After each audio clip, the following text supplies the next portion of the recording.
Hello and welcome to another episode of the FemiNinja Project. And thank you so much for tuning in. I really appreciate it. And I have another fantastic, fascinating, and actually uplifting and hope-giving guest with me today. His name is Beatty Carmichael. He is an author, speaker, mental health and misdiagnosis breakthrough expert who specializes in how spiritual laws affect our health, emotions, and behaviors. He is the author of the book titled The Prayer of Freedom, a breakthrough approach to healing and restoration. After working at one of the largest women's addiction centers, Beatty developed a unique three-step prayer method that moves God to supernaturally intervene 87% of the time, bringing real, lasting freedom to men and women suffering from chronic pain and symptoms of mental health issues such as anxiety, addiction, uh, and other health issues that he will address as we go on in our discussion. Beatty, thank you so much for being here and welcome to the show. Well, thank you, Cheryl. I'm very excited about being here on the show. Well, I'm excited to have you. I've been looking forward to this for a very long time. This is a subject that really resonates with me of self-healing and the power that our mind, body, spirit, and soul can heal itself as long as it's given the right environment to do so. But what I want you to start with is your journey is just so fascinating. And so, what I Hmm. would like for you to do is just share your story with the listeners of how you came to this point in your life where you started doing this work, which is so important. Because prior to this, if I read your bio correctly, you were in business for 25 years. That's correct. And now I help people get rid of all kinds of things that have apparently been misdiagnosed. And it's changing lives. So, When did you realize that people were being misdiagnosed? um, that's a good question because I think it's been more recent than uh, I've been seeing God heal people for years. Mhm. Glaucoma, deaf ears, degenerative discs, and addictions, anxiety, depression. I mean, almost anything that you can name. And I always thought that he was healing a medical disease. Mhm. And it wasn't until more recent that I realized, well, no, that's wrong. It's not a medical disease, it's a spiritual issue that's been misdiagnosed as a medical disease. I think the kind of the easy way to explain what I'm trying to say is if I took a Ferrari body and stuck it on an old Acura, then you would misdiagnose it as a Ferrari. But all you have to do is open up the hood and go, nope, it's not a Ferrari. And I think a lot of times doctors and the medical community today, and this is not a critique, it's just a natural outpouring of how they've changed, Mhm. is they no longer look at the spiritual side. My father-in-law, Cheryl, was a internal medicine doc for 50 years. He's been deceased now for 20 years. Mhm. And he would always sit down with his patients and say, health is about three things. It's mental, physical, and spiritual. And Mhm. you would tell him what your challenge is, and then he would talk through you through those three categories and come up very accurately with a diagnosis to help you resolve it. But I think we've gotten so scientific in this world today that we've gone atheistic, and now we take out the Mhm. spiritual, and it's either mental or physical. And so it opens up the opportunity for a lot of misdiagnosis that actually have a spiritual root to it. And if you misdiagnose it, like one of the ladies I've been working with at the addiction recovery clinic, she has been diagnosed with mental illness since before she was early teenage. She's in her mid 20s. Wow. When I started working with her, she had bipolar, she had depression, borderline Mhm. personality disorder. I mean, she'd been raped by her dad and uncle Oh. like at 6 or 7. So all that trauma that comes up. She was on heavy medication. One medication creates another medication that you have to do to counteract this. And so she's Mhm. on all these medications. She goes through this process, and overnight it's all gone. She's totally off all of her meds the next day. The psychiatrist said, if you don't need them, don't use them. And what happened is the medical scientific community diagnosed it as mental illness, but it's actually a spiritual oppression going on in her life. And once you get the spiritual oppression out, it just instantly, all the symptoms instantly disappear. Hmm. So that's when I found out. I was just helping people with misdiagnosed issues recently, but I've been doing it for years. Hmm. So talk about the spiritual issues, like the empirical science of Yeah. spiritual laws. Because when I read your bio, that's the first time I ever heard that. I mean, of course, I'm very familiar with spirituality on several different levels, but that was like really interesting to me. Yeah, so it's real easy. I'll show this to our video audience and then I'll describe it to our audio audience. So I'm holding up a pen. And if I take the pen and I let go of it, it's going to drop into my palm. And every time I do the same action, I get the same result. And Hmm. Cheryl, if you were to take your pen and hold it up and let go of it, it's going to drop too. So through a scientific process of empirical data, we Hmm. can prove the existence of a law that we cannot see. We call it gravity. And it's a law because it happens regardless of whether you believe it or not. Hmm. Well, in the spiritual realm, you can do the same thing. What happened with me, we'll get into the story how I got here, but I would start going out and take people through a very specific process of how do you pray to this God of the universe to ask him to remove something from you. And by going through this process, very specifically, I would see the identical outcome in everyone that did it 90% of the time. Whether they had anxiety or addiction, or whether they had this heaviness in their life, or voices in their head, or chronic pain like arthritis or things of that sort.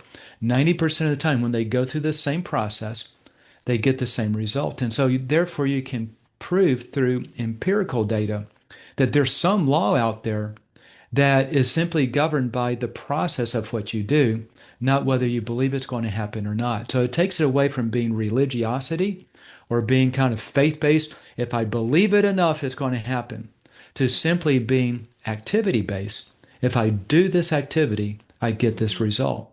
And that's why I was talking about the empirical science of the spiritual laws. So I'm really curious because I was in the medical profession for many years. I have one degree, a career as a respiratory therapist, and then I went got my master's in physical therapy. So I did that for another 20 years, and then finally I had to tap out and say I'm done. But would this work? And maybe you know the answer. Maybe you've already done this. I don't know. With people with neurological disorders such as Parkinson's or Alzheimer's or MS. Yeah, I believe it will, but I don't know. So here's what I see. Okay. And I put things in kind of three categories. I see a lot of category one. I call it the easy stuff. That's all the low hanging fruit. Mm. Um, Decades of anxiety, depression. They're on psychiatric meds for that. Voices in their head, addictions, chronic pain like just arthritis and fibromyalgia and just pains that the doctors say, I don't know what's going on. All of those pretty much like instant, within, I mean, like really quick, less than 24 hours. Then you get into some other things that are a little bit more obstructive, like COPD, not Hmm. COPD, that goes pretty quickly usually, but asthma goes quickly, allergies, all these type of things. But then you get into like sleep apnea. So you have a Hmm. CPAP machine. Uh, when one of the guys I was able to get feedback from, that took maybe a week to get rid of. Hmm. His wife with type 2 diabetes, that took longer. I think it was like 3 months, maybe four on the outset. A friend of mine with ADHD, Hmm. ADHD was just harder to get rid of. It took him probably 2 or 3 months to get rid of that. He was on 70 milligrams of his ADHD milligram Oh my of goodness. medicine, and he's completely off. He was taking, that created. He was a slow kid in school, so they said Mm. you need, ADHD. So now he's drugged up, and then he got on depression med because ADHD creates depression. So he was on 40 milligrams of that when the maximum was 20. That created other problems. So then he's on sleep medicine. And now I was working with him earlier this year. So I think after 3 or 4 months, he's off all of it. And he's thinking clear. He's sleeping well. He can do things. He actually texted me. You see, I didn't realize this about ADHD, that he have a hard time reading and staying focused Mm-hmm. on stuff. Mm-hmm. And he texted me and showed me the page number. He said, Beatty, I've read 78 pages of this book. And he was Oh. so excited. And I was thinking, wow, you've never been able to read. I never understood it was that bad. So there's some of these things that just take longer. I've not seen anything with MS or with Parkinson's or things of that sort. However, I do know through another person who guided me in a lot of this. I consulted with her when she was a hospice care worker. One of her patients was a 49-year-old lady with Parkinson's. And now this gets into some spiritual laws that we'll kind of touch on. And so hospice means she's 6 weeks to live or less. So as she's sitting there, the lady was lying down because the only movement in her body that she had was in her right pinky. Everything else, she couldn't move anything. And she could only barely whisper. My friend's name is Phyllis, and she asked Madeline, the patient, said, how did you catch Parkinson's disease? She said, you can't catch it. If you could, you wouldn't be in this room with me today. She said, my husband had Parkinson's, and when he died, I was diagnosed with it. So then Phyllis asked a question. This now ties into the spiritual laws aspect. She asked, well, did you ever sleep with your husband before you got married? And kind of ruffled feathers as much as she could be ruffled, she said, yes, what does that matter with this? And Phyllis started to explain how some of these laws work. By the way, the spiritual laws are when we violate God's standards of right and wrong. And he puts those Mm. standards into our conscience. So we know it's right and wrong, whether we've been told it, until we take our conscience to the point that we twist it and our conscience no longer is effective for us. But to sleep with someone outside of marriage violates one of God's standards. And what happens is when you do, the Parkinson's for this person was a spiritual torment. So it was not a disease. It was a spiritual torment that was masquerading as a disease until it Mm-hmm. killed a person. Mm-hmm. And this is what I'm finding is a lot of the things that we deal with, they masquerade as an actual disease. But once you apply the spiritual process for it, it disappears, which shows that it was a spiritual issue, not a disease. Okay. So therefore the misdiagnosis. Mm-hmm. And so Phyllis started to explain this, that when you sleep with someone, violate God's standard, sleep with someone outside of marriage, then if they have a spiritual oppressor going on in their life, that oppressor now has a legal right to move from that person to you. And so Oh. she explained that that's likely what happened. That spiritual oppressor mimicking Parkinson's, after it killed her husband, it then moved to her, and that's why she was diagnosed with Parkinson's.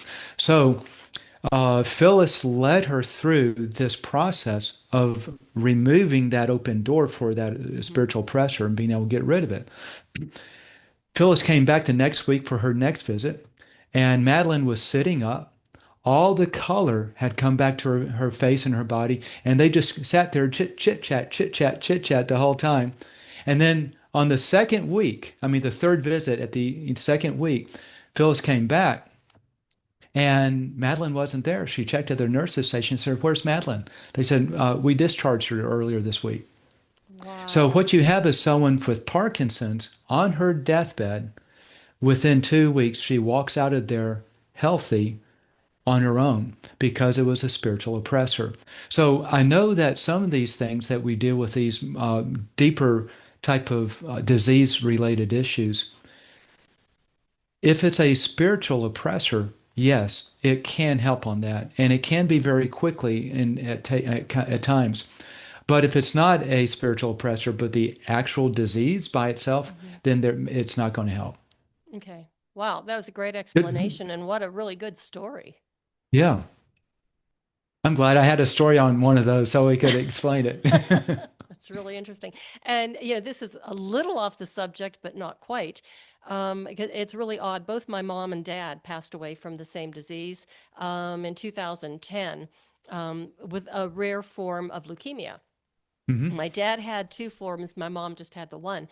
But it was so interesting because my dad was diagnosed, I think, when he was 78. And then my mother was, she was so worried about him. And I kept telling her, Mom, you're going to make yourself sick. And 18 months later, she was diagnosed with the same disease. Yep. And, okay, granted, yes, we did live in still a steel town, small steel town in Western Pennsylvania, so a lot of it could have been the environment, toxicity, or whatever, but it was just like, this is a little too weird. Yeah. So I've seen a number of instances. Like, I remember I was helping this lady. She had a pain in her foot. Mm-hmm. She was 73 years old, been a missionary for 50 years. She started as a missionary in early 20s. So you would think a missionary is going to be in really good spiritual condition Mm-hmm. and holistically good for people and to people. And so I couldn't understand why she had this pain in her foot, but she'd been in this wheelchair for 11 years, and I felt in my heart there was something spiritual about it, that it was one of these things I call a spiritual oppressor. Some Mm-hmm. people will call it a dark energy. Other Mm-hmm. people would call it a demonic spirit. Whatever the name is, we're all kind of talking about that same thing, a spiritual oppressor that creates Mm-hmm. havoc in someone's life. And so I started going through a list of things that are usually these open doors where we violate God's standard. And the only thing that came up was she had taken this secret oath in high school with this secret society. That's a secret society for youth. And I said, that sounds like that could be it, because a lot of times secret oaths will violate God's standard in some capacity. By the way, for your listeners, what we speak out loud and what we think in our mind is not just words and not just thoughts, but there actually has spiritual impact that can make a huge impact in our lives. And that's what was going on with this lady named Frances. So I led her to renounce whatever that oath may have been. And the pain in her foot instantly left. Instantly. She got out of the wheelchair and she had no pain. Though she was in the wheelchair because of the pain in the ball of her foot was so bad she could not stand. And then I said, great, we got rid of it and she's quote unquote healed. And then it came back. And this is the point I want to make. It came back 3 weeks later. And I couldn't understand it. I was new in the game at this point. I've now, Mm-hmm. all this makes perfect sense to me. But at that time, I went to God and I said, what happened? I thought we got rid of the authority of that oppressor to be there. And he said, something happened from the time you got rid of the authority and it left to the time that it came back that gave it a right to be there. Hmm. And I said, what was it? And he placed in my heart what I thought it was. So I called Frances back up because she was out of state. And I said, Frances, I think I know what's going on, but let's test it. Let's first, measure what's the level of pain in your foot right now. She said it was an 8. And we Oh. tried, yeah, I mean, this is like really bad stuff. And we couldn't get rid of it normally in terms Mm-hmm. of the normal spiritual process, as you say, get out, right? Because you speak to it as an entity that can respond to the spoken word. And so then I said, here's what I think is going on, Francis. You've been in that wheelchair 11 years, and I believe you created an identity that you should be in pain. And when you're not in pain, it's like it's so foreign to you that your mind unconsciously says, I should still be in pain. And by believing that, it actually opens up an authority door in the spirit realm for that tormenting entity to return and perform that for which you've already agreed that it should be there. So it came back. So let's try this. And I led her in basically breaking that in the spiritual side of things, which is saying, so anytime we do anything spiritual, it's basically like talking to God. So I let her say, God, I confess I was wrong for any identity of being in pain because you had already healed me. And then we commanded that spirit of pain to leave, and the pain instantly left. And so what happened, and this tying into your mom, is sometimes we can believe so much that we should have something Mm-hmm. that unbeknownst to us, it actually opens up in the spiritual realm an open door for some sort of a spiritual oppressor to come in and manifest and mimic that issue that we think we should have. And now we are diagnosed with it because it looks just like it. It's Mhm. fake. It's a spiritual issue. It's not a disease, but it operates as a disease because that's what it's trying to do. That's what we believe we should. My grandfather always believed, always knew he was going to die at 80 years old. Guess how old he was when he died? I'm guessing 80. And I think it was on his birthday. Oh, wow. So when we and people say, well, that's just how you believe, that's just the power of the mind. No, there's a spiritual side. This is the spiritual laws I'm talking about. One of the laws is as a man, comes from ancient biblical texts, as a man believes in his heart, so is he. Mm. But it goes deeper than simply your mind is controlling it. There are spiritual forces that come in and fulfill what your mind has agreed to, because there's no way that Frances would agree knowingly to want to be in pain. But it was unknowingly, but it was this thought process that opened it up. And once she renounced that, the pain instantly left. This is a lot of times what happens with addicts. Think about this. Someone's an addict, and whether it's an alcohol or drug or something else, one of the things, and I don't want to hit too hard on this, but this is a really big spiritual issue. One of the top three reasons people maintain and remain an addict and can't get rid of it. One of them is called, I'll call it a word curse, because it's a curse that we speak out that then gives this spiritual oppressor a legal right to fulfill what we spoke. And it goes like this. I come into a room. Hi, I'm Beatty Carmichael, and I am an alcoholic. Uh, Once I confess, it says I'm agreeing to it. And once I agree to it, there is something in the spiritual realm that says, I now have a right to fulfill what you agreed to. Just mhm, like what happened with Francis, what might have happened with your mom, and mhm. what definitely did happen with my grandfather. I agree to it. It's negative, and therefore, one of these spiritual oppressors, this dark energy type of spirit, wants to come in and fulfill that which is bad, but now we've given him a right to do it. It's like Is you've this making signed a sense? contract. Oh, yes, absolutely. It's like you've signed a contract, if you'll pardon the way I say it, a contract with the devil. That's exactly right. You know, So open the door, now, come on in. yes. So if we want to go down a spiritual route really deep, I can fulfill your understanding on that a lot more. But that's essentially what's happening. Whether we use it figuratively or literally, it is Mhm. still one and the same.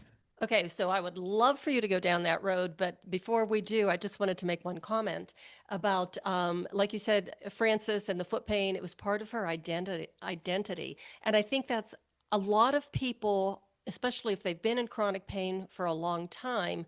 That's who they are, and Yes. that's how people treat them. And it's almost like, well, okay, the pain's go is gone. Who am I now?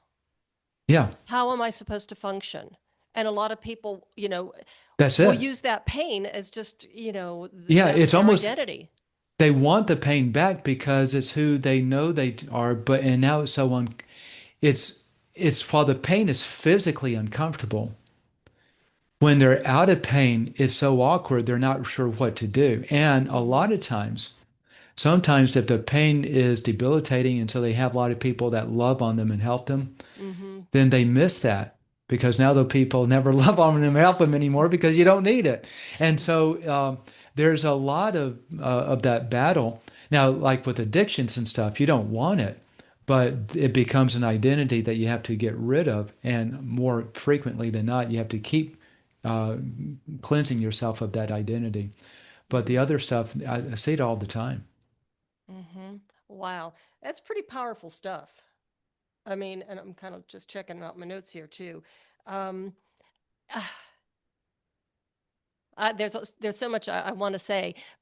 I just keep going back to the evil forces for some reason, and I don't know why. I think that's probably because of my Eastern European background and the way I Well, was let's talk about raised. evil forces because if we can, now only with permission, I can take off the kimono, so to speak, and talk about what really is going on because there's some really weird stuff that I've gone through that God has used to show me this path to then create this prayer freedom approach, which is a step-by-step guide to get rid of all of these torments and spiritual oppressors in your life very strategically, very simply, and very methodically, whether anyone understands the process or not. Like what I do at my, in fact, can I read a story from one? Oh, absolutely. Go ahead. So I've been teaching at this addiction recovery center as a volunteer for a number of years.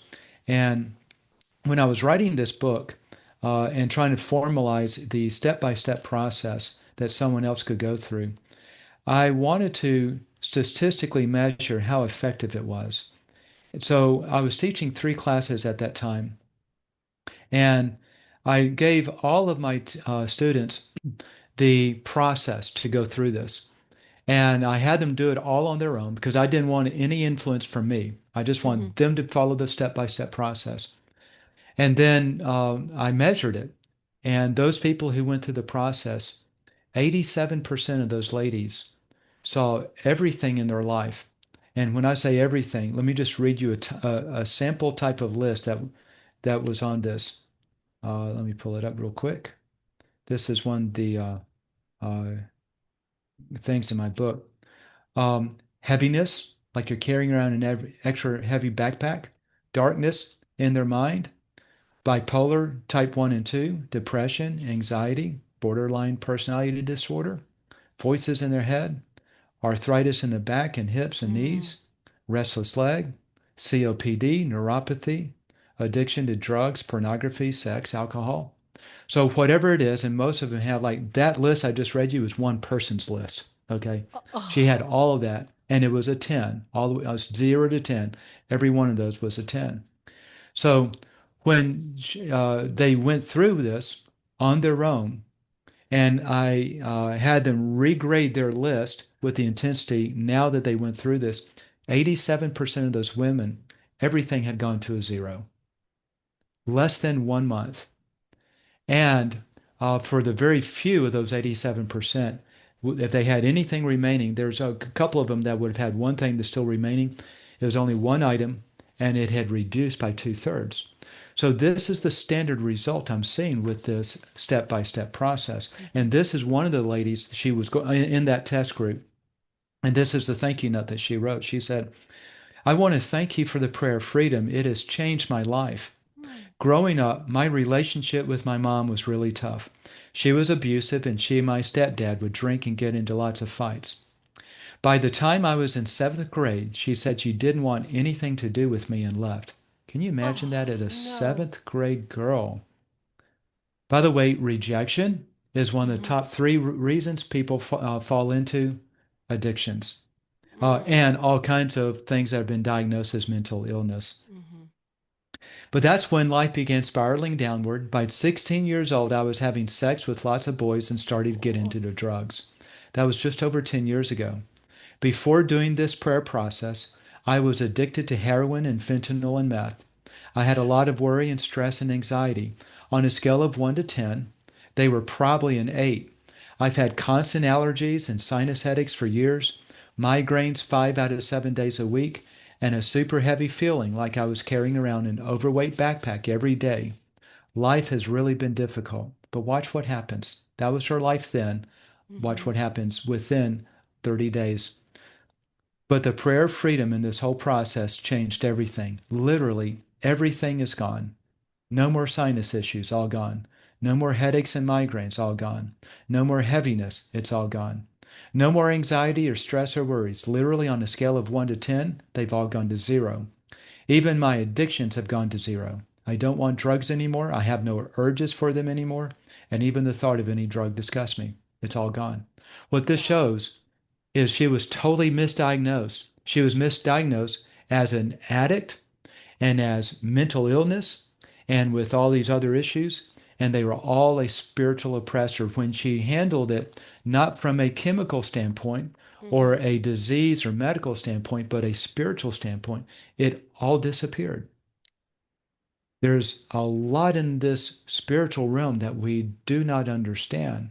And if we no longer discuss the spiritual aspect of our personal health then we miss out on the biggest part of where a lot of the personal issues are coming from. Mm-hmm. Taking this, my friend I was telling you about that has ADHD and he's now off of that. The other thing about them is he and his wife have been doing marriage counseling for longer than they've been married because they realized the conflict that they were having in their dating relationship. But they love each other, but they Mm. were just all the time fighting and bickering and Oh, everything wow. else. So they both went through this, and in just a matter of about a month, everything dropped. They've had the most peaceful months in their entire 12 years of marriage simply by going through this. And all it does is a lot of the same spiritual oppressors that drive addiction, that drive anxiety and darkness and drive rheumatoid arthritis is the same one that drives constant conflict in a relationship. Why do I keep blowing up? Why do I get so mad when she does that little thing? I don't know. But what happens is these spiritual pressors, once we let them in our life, they're amplifiers and they amplify those things that we did that let them in. So if I blow up in anger one time, I'll get an amplifier of anger and it keeps me angry all the time. And every time I blow up in anger, it gets stronger and Stronger. stronger. And I can't resist it, but I don't want to do it. Same thing with depression. I start to get depressed and it'll start to inflame and amplify depression. Then I get on depression drugs and that spins it out of control because it's not depression as medical science would diagnose it. It's a spiritual oppressor that's Mm-hmm. amplifying something. And so you have all these little amplifiers in your life creating this conflict. You get rid of those amplifiers and everything calms down. So I want to go back and talk about when people who go through this process and all of a sudden they are free from the spiritual oppression, and they don't have the pain, they don't have the anxiety, the addiction or whatever it is that was plaguing them. I mean, life is completely different for them. I mean, are they just almost overwhelmed Yeah. Like with how good they feel? yeah, look, so I have a friend. Uh, I just saw him a couple of nights ago at my father's 90th birthday party. Oh, happy birthday, And Dad. yeah, um, and I helped him a year or so ago as he was going through a really nasty divorce. And the Mm, wife she initiated it. He done some bad things. She done bad things. It was a mm-hmm. two-way street. He totally changed as he went through this process and started to realize where all these issues are and totally turned around and she rejected everything. She took everything, literally everything he had. And you would think that someone coming through that type of thing would be so bitter. They have 4 kids, and 2 of the kids have been basically turned against him. Oh. And so it's just he's lost a lot. And I saw him the other night, and he is so excited about life. Thank me again. Life is so blessed and it's so freeing, and I have no stress. He was under all this heaviness through his marriage and everything else. So you would think that someone coming through a horrible divorce would just be destroyed, but he is totally different because it was all spiritual oppression. Yeah, he still has challenges, his kids, but he loves them and he knows they're going to come around. But he has none of those issues that you would think of anyone going through a Mm. horrible divorce would maintain because they were all spiritual oppressors in his life. He's gotten rid of it. And all of his back pain, all of his muscle tension, all of his anxiety, all of his IBS, all of his everything, it's just totally gone Mm-hmm. because it was all the spiritual oppressors wrecking his life. In fact, one of the, as I mentioned, I think I mentioned, but I started to go back into the ancient biblical text trying to understand this process Mm-hmm. because a lot of the spiritual laws that are accurate are in those ancient texts. And one of the texts says that the thief, talking about these spiritual oppressors, they Mm-hmm. come to steal, kill, and destroy our lives. And that's their whole purpose. But when we follow the process that is laid out in this book and these ancient texts, then it says you will eliminate those thieves in your lives and you will have abundant life that's full of joy and peace. And Mm-hmm. that's exactly what happened to my friend. Is he eliminated that stuff, and even though all this he came through this tough time, Mm-hmm. he came through it as happy and excited in the process of going through as he is right now. I mean, it Wow. totally changed because they had no control over him Mhm. anymore. So let me just ask you this about the ancient text, ancient Yeah, biblical text. Is this the Old Testament or is this a different text that you're talking both the about? Old and New Testament. So I talk in terms of the ancient biblical text because a lot of times if someone says the Bible, you go, oh, that's religious, church, I'm out of here, right? But the reality is these are texts that go back and documentedly so, like 4,000 years, Mm-hmm. 3,000 years ago, okay? Mm-hmm. And they're still very accurate, actually, historically accurate. You can prove the ancient Bible text to be the most accurate ancient book of any ancient book that's out there, including things like the Iliad, Mm-hmm. because of the vast number of consistent texts that date very far back and they're all saying the same thing. So you know that it's an accurate text.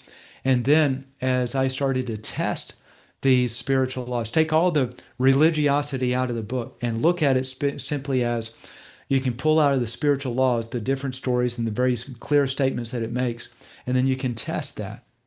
And by Mm-hmm. testing that, I've been able to prove that those things are highly accurate. And that's how I'm able to set people free. I don't set them free. I guide them through this process. Mm-hmm. The book guides them through the process. And they get rid of these spiritual oppressors. And now they're set free on their own. And it all just lines up and it works. But Mm-hmm. that's what I'm talking about. So you're looking at, from a Christian worldview, you're saying the Bible, Old Testament and New Testament. Mm-hmm. But there's actually 66 individual books that we call the Bible. So these are individual spiritual texts written by different people Mm-hmm. over thousands of years. They carry the same spiritual laws message, Mm-hmm. which means that God probably had something to do with revealing those laws and making sure they're being consistent throughout. Mm-hmm. And that's the research that I've been doing on this. Mm-hmm. Wow, that is so fascinating. Two things. First of all, do you get a lot of naysayers? And then, I but do before until you they answer try though, it. Yeah, okay, oh, go okay, ahead. yeah. And the other thing is, we were talking about the people who go through this process, and they're alive again. The story about your friend and his nasty divorce, I think that's a great story, and how they feel when you help somebody achieve this level of freedom in their lives. How does that make you feel? I've abandoned my business so I can do this. How does What was that? your business? Still is, but I haven't focused on it. It's called Agent Dominator, and we help real estate agents in the U.S. generate more listings. Oh, okay. But God told me, don't worry about the business, just set my people free. Yeah. And so Oh, I've been fully focused on this whole year. I just love it. Okay, so when did the book get published? Published last year, but God told me to shelve it, so I didn't do anything with it until this year.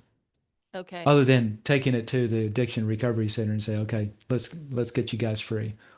Okay, so you actually had it published, but really didn't start promoting it until fairly recently. Is that correct? Yep, yep. Okay. Wow. Just the process of writing a book, it's very challenging. What was the process like for you? Easiest process that most authors have ever had. Really? Because keep in mind, okay, you don't know much about my story, so let me start sharing some of the story. Okay. I am a passionate Bible teacher, Mm-hmm. and I'm a good teacher. I've been teaching and marketing and everything. I'm able to see patterns, boil them down simply, systematize it, and then communicate it. And so I guess it's probably a good time to tell my story because it really fits into this. Um, now that we're 38 minutes into the show. Who is Beatty Carmichael, right? The short version of the story, I didn't set out to heal people or do anything like that. I went to a church that didn't think that God really healed anymore. And 9 years ago, God started put on my heart a desire to go pray for people. And Mm-hmm. it took me as an introvert. I'm the guy that literally at my 20-year high school reunion, I founded, my wife and I are in the same class. So we went together and I found a chair and sat down because I didn't want to engage with people. I'm the introvert that does that at the high school reunion. Mm-hmm. So It took me 6 months to get up the nerve to actually start to go out and try to pray for people.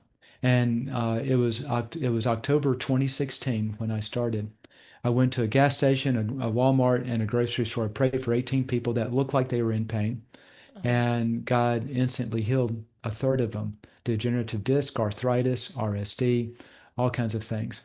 And as I started to press in and started to go back to the ancient biblical text of what in the world is going on, because when I went to my senior pastor of my 5,000 member mega church, his first comment when I said, watch this. Now, I'm not being, I want to say this, I'm not criticizing my pastor, ex pastor, but I want to show both where I came from in church wise, and also what happens when we get too dogmatic in what we believe is absolutely true. Mm-hmm. His doctrine said that God ceased all miraculous healing by the prayer of a single person, single type person, what's called a gift of healing.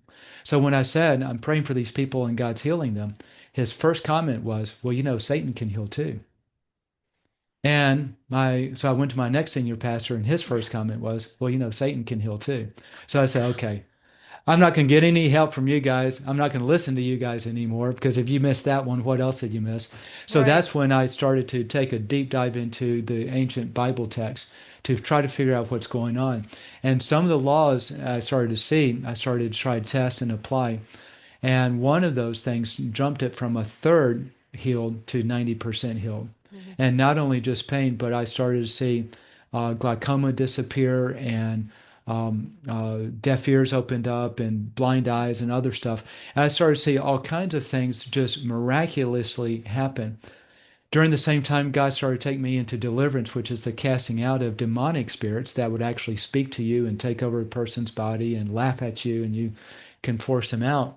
Mm-hmm. And I started to understand that when that demonic spirit left, all of the torment of whatever it was doing, pain, depression, things of that sort, would instantly leave, because it was a spiritual issue. When I was praying for people out at Walmart, and I was seeing 100 people a year healed, because I'd go out about once a month and just pray for people. Then I started to realize that when they were instantly healed of sciatica, or instantly healed of depression or arthritis or whatever it was a spiritual issue, a spiritual entity that left, and that's why the symptoms instantly disappeared.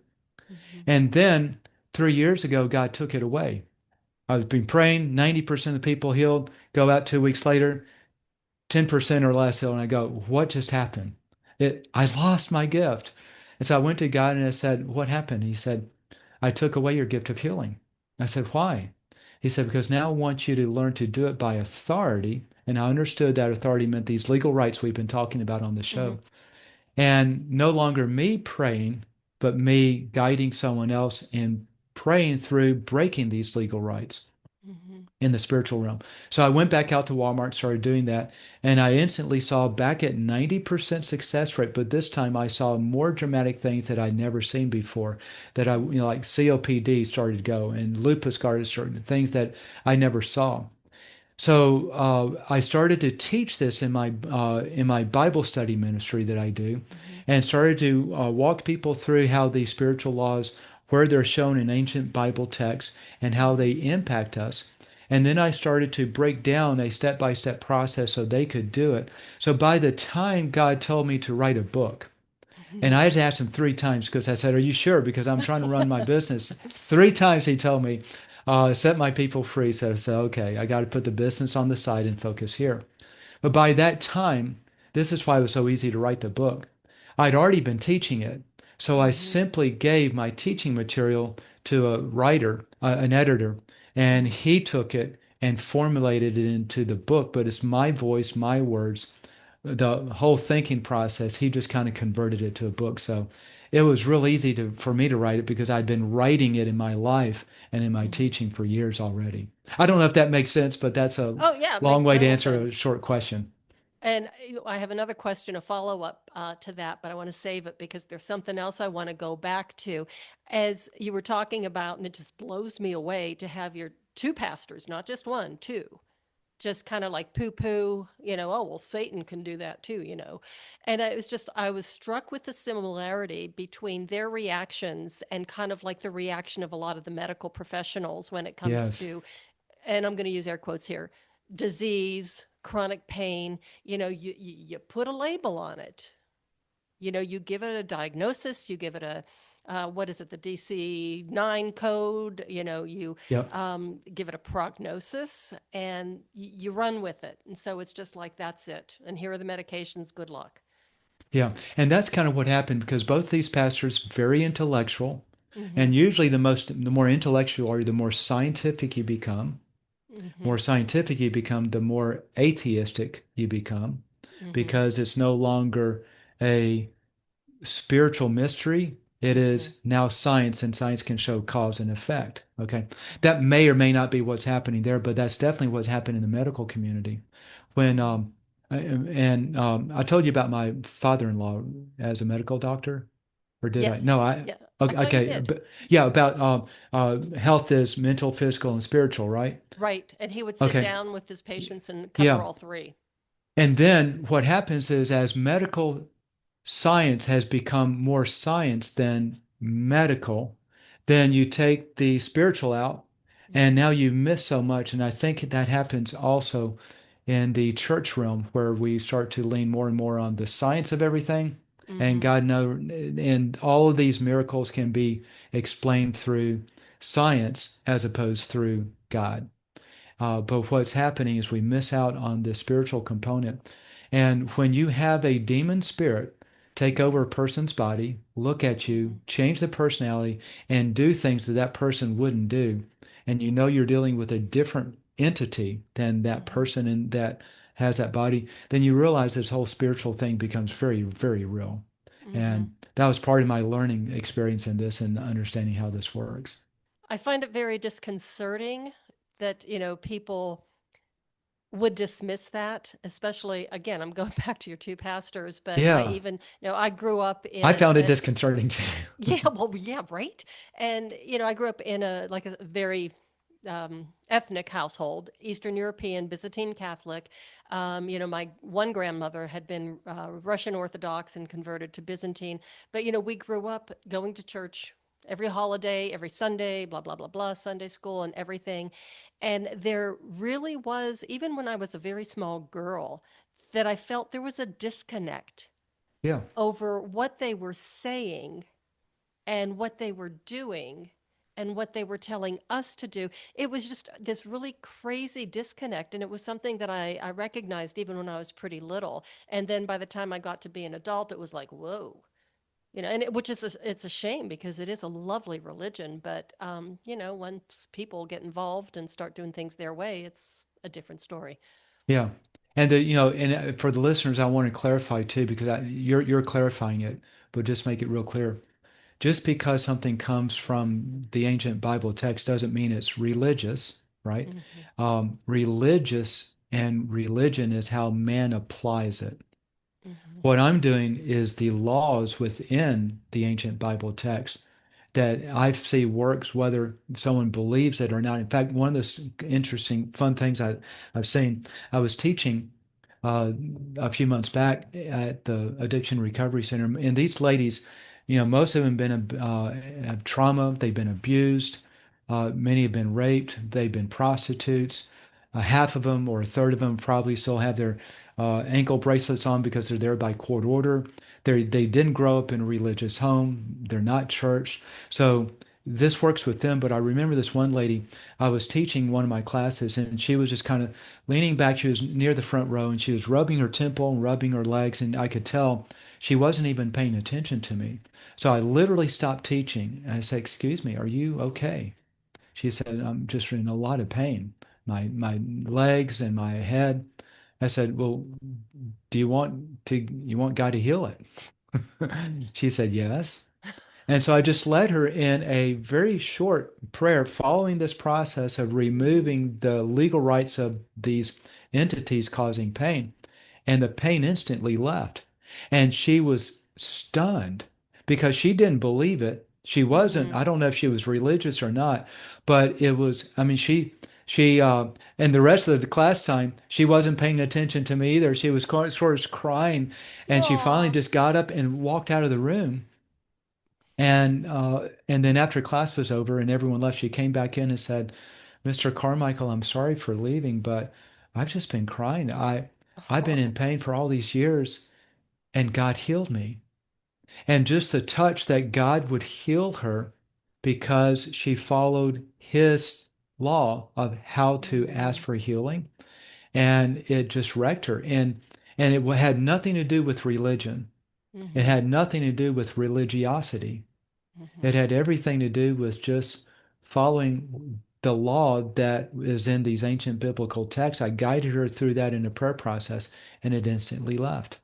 And that's what I Wow. want to make sure these your audience is hearing is it's not about religion. And if someone's been in the church, they don't like it. I remember one of the things I was doing at Walmart. I came up this truck driver, and I wanted to share of how God loves him. And he said, "I don't want anything to do with that." I said, "Really? Why?" He said, "My stepdad is a pastor. He'd be drunk all day, then he'd go and preach on Sunday, stay away from alcohol. That's a demon drug, demon thing." And then he'd come back and start drinking again. And then we caught him in the church office with the secretary having an Oh, affair. This is his stepdad. So right, everything he knew about the church, he saw through the lens of his stepdad. And a lot of folks out there have been hurt the same way. right. And and I had to help him understand that what I wanted to share had nothing to do with what the church was teaching. Mm-hmm. I wanted to share what this creator God, who he is. So I asked him, and I was asking him, as I'm talking to him, I'm kind of asking God, what do I do? God said, ask if he has any pain. So I said, do you have any pain that you would like to get rid of? He said, yes. I said, what is it? And he said, I've got this back pain that's been going on for about 4 months and it really hurts. I said, okay, I know you don't want me to share anything about what the Bible says about God's love for you because of your stepdad. But if I were to pray and ask God to take that pain away and it were to instantly leave, then would you allow me to tell you about what the Bible says about God's love and not worry about what your stepdad thinks it says? He said, yes. I said, okay, then get ready. And I asked God to take that pain away, and it instantly left. So much that this guy's eyes shot open. He said, "What just happened?" And he's moving around, and he's trying to twist around his back. I said, "What do you mean?" He said, "The pain's gone." What happened? I said, "Well, I told you. God was going to take it away to prove that He really loves you Mm-hmm. and that there's a relationship He wants with you, and that I can tell you about him in a way that's true because he responded to my prayer." Mm-hmm. And he said, okay, I'll listen. And the whole time he's still kind of moving back here, trying to figure out that pain that's gone. It just astounded him. And and so that's what happened with that young woman in my class. And I think Mm-hmm. what God really wants for your audience, a lot of people have been hurt by the church, just like I Mm-hmm. was. And a Mm-hmm. lot of times, all the church is a man who has a lot of problems that's trying to lead people, and sometimes they lead people astray. Mm-hmm. But it's Mm-hmm. not representative of who this God is and Mm-hmm. the love that he has for us, because he's not about religion, he's about relationship. Mm-hmm. Oh, that was beautiful. Okay, and now I want to go back to the follow-up question I actually had for you about your book. Do you see another book in your future? Oh, I've got another book already out. I've got another two, three written that are not out. Mm-hmm. And yes, this for me is the tip of the spear because this reaches so many people's lives. But Mm-hmm. then once you get free of all these spiritual oppressors and you realize there's a spiritual component, now what? And so most of my teaching that I do, what I actually have an app with all my teaching. So what I'm doing is I'm strategically going through my teaching series, converting it to the books.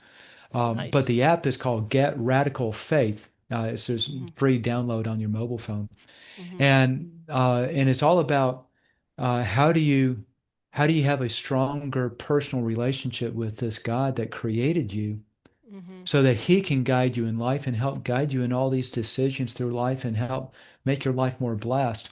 Has nothing to do with religion, doesn't Hmm. have anything to do with go to this church Hmm. or this synagogue or that mosque or anything like that. It's all about a personal relationship with this creator that made you. And And that's what it's a way to bypass the middleman. that's You're right. going straight to the source. That's it. I have to tell you a funny story. No, I'm not going to do that. I don't want to offend anyone. Um, Okay.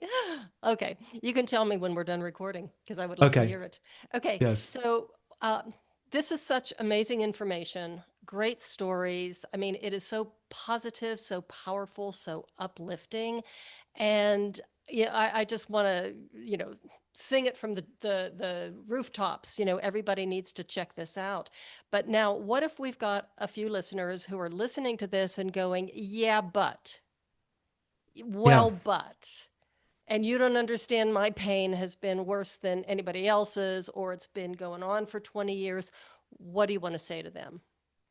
Um, I'd like to share one story and how I would like to address that. I did a podcast with a man who goes out and prays for people, and like I did, he sees a lot of them being healed. And then he started to get this pain in his body, in his hips and his knees, and he prayed for himself, and it didn't, nothing happened. He prayed again and kept praying for several years, and his pain never left, and he got upset with God. Mm-hmm. And he became cynical, even about going out and praying for people, because why would God heal them and not me? Okay, because we all know that it's God doing the healing. It's not my prayer, Right. right? My prayer is my conduit to God to ask him to do something. And I was on his show and I was sharing that how this works. And I said, I would normally like to try to do a role play with someone to demonstrate this. It was a husband and wife team on as a host. So, do any of y'all have anything that you would like God to get rid of? He said, yeah, do it with me. And unbeknownst to me, he's been going through this problem. I said, what's going on? And the short story, I didn't get all this right at the same time, but he's had this pain now for 10 or 12 years. The last time he prayed for it was probably 8 years ago because he just gave up all hope. He was Mm-hmm. very cynical on this because he's done everything he's supposed to do. He's had faith healers and everyone else come pray for him. And, whatever it is, he's tried everything. And so I led him through this prayer process of nullifying and getting rid of these spiritual root issues. Just basically asking God, what are these issues? And then getting rid of them because God knows what the problem is. Mm-hmm. And in 5 minutes on the show, the pain is completely gone. I'll tell you another one. This was really fun because I do a lot of alternative healing shows as well. So Mm-hmm. energy healers and frequency healers and those type of things. If anyone is familiar with that genre of Mm-hmm. healing, and one of this guy was he has all these degrees at the end of his name, like one galactic energy master healer and hypnosis. I mean, it's all this stuff, and he focuses on healing people. He's had this knee pain for over 20 years. He was in a Canadian Football League. He had a microfracture and has been in pain ever since. And I was asking, what's the pain level? He said it's a 7. And he said, I've tried all meditation and all this other stuff, and I couldn't get it healed. I said, well, I think it's going to be healed in just a couple minutes. And so I led him through this process, and he was stunned because it disappeared. He tried everything, and the pain would not come back. It was literally gone because he was trying all these things that come out from the side angles, while Uh-huh. this process goes straight to the source of the problem. And now, after 20 plus years, the pain is completely gone. He can stretch his leg out, bend it Wow. backwards, all the things he couldn't do without pain. So, if someone is skeptical on this, give it a try. You have nothing to risk because if it doesn't work, you're in the same boat that you're in right now, Mm-hmm. right? You don't have to change your religion. You don't have to change your belief. All you have to do is do the same thing I do with my ladies at the Addiction Recovery Center. There's a worksheet in the back. It's a Mm-hmm. step by step guide. Fill Mm-hmm. out the guide. This helps identify where some of these spiritual oppressor doors may be open in your life. Mm-hmm. And then you go through the prayer process, which is simply how you reverse and close those doors. Mm-hmm. And it has nothing to do with whether you believe it or not. Just Mm-hmm. do it, because 90% of the time it works. And then the skeptic becomes a raving fan, Mm-hmm. because now it actually worked on something they didn't believe would ever work. Mm-hmm. Okay, the snarky little part of me and my personality wants to say, when you told the story about, the podcast host with the knee, I'm sure a lot of orthopedic surgeons do not want to hear that story. I know, but they can't cure it either, because here's the issue. So when you have an acute issue, a lot of times the orthopedic surgeons can fix it by Mm-hmm. replacing it. Okay. Mm-hmm. Um, my mom's had a knee replacement, and Mm-hmm. it's made a huge impact. Mm-hmm. I had a friend that needed a hip replacement for 5 years. He refused it because he didn't want, he heard all kinds of horror stories. He Mm-hmm. wanted to do the alternative healing. How do you do alternative healing when medically and x-ray that hip is worn out and nothing will regrow a hip? Mm-hmm. So here's how you do it. I was on the phone with him. His name is Bud, and you can actually see him at theprayerfreedombook.com. Down at the bottom, there's testimonies, and there's a big old football player guy named Bud. Okay. And I guided him through this. We talked about Madeline being getting the spirit of Parkinson's Mm-hmm. through sexual intercourse. And I was asking Bud all kinds of issues. He busted his hip in college football. It's been 35 years, constant pain, getting worse. Oh. He's on a crutch for the last 18 months. And I said, sounds like one of these spiritual oppressors. Let me ask you some questions. The only open door I could find potentially that would be something like that would do that was he was promiscuous in high school. He was having sleeping around with some of the girls. So I said, would you be willing to confess I was wrong and just close some of those spiritual doors in your life? He said yes. So I guided him through a simple process on doing that. His pain level was in about a 7 or 8. And I said, stand up and check it out. He stands up and he starts to cry. There Oh. was no pain. He walked up and down the stairs, no pain. That was 2.5 years ago. He's still without crutches. In other words, what medical science showed was a physical issue was actually a spiritual tormenting issue that had degraded his body. And when he did what God's word said to do and it got that spiritual oppressor out, this Mm-hmm. is now my assumption of what happened. God gave him a new hip because it's Mm-hmm. no longer worn out. So yeah, Wow. some orthopedic surgeons won't like this message at all. They might not, but I love it. I think it's fantastic. It's great information, and thank you so much for being on the show, Beatty. I could talk to you for the rest of the evening, but that's not practical. Yes. But I do want my listeners to know that you can go to theprayeroffreedombook.com, go today, and start to get more freedom in your life, and where you can find more information, also discounts, and a free gift on the website. I did a little tour of the website earlier today, and it is full of wonderful information. And I'm going to get your book. Great. I just think I love the approach. I love anything that's natural. But I really love the message. It's just so powerful. And I think that people need that information right now. I think a lot of people, I told you before we started recording, are more open to hearing about spirituality, about how we can lead better lives, how we could treat each other better. And I think that we really need that in the world today. We definitely do. Well, thanks again for being on the show. It has been really eye opening and a pleasure to have you. Cheryl, thank you for having me on, and I've loved being here. Great. Everybody, thank you so much for listening.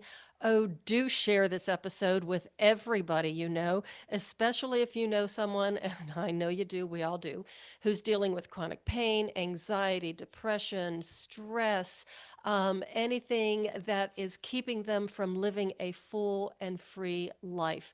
Go to Beatty's website, get his book, get his free gift, follow him, and let's all lead a better, healthier, happier, and dare I say, spiritual life. And that is the way of the FemiNinja.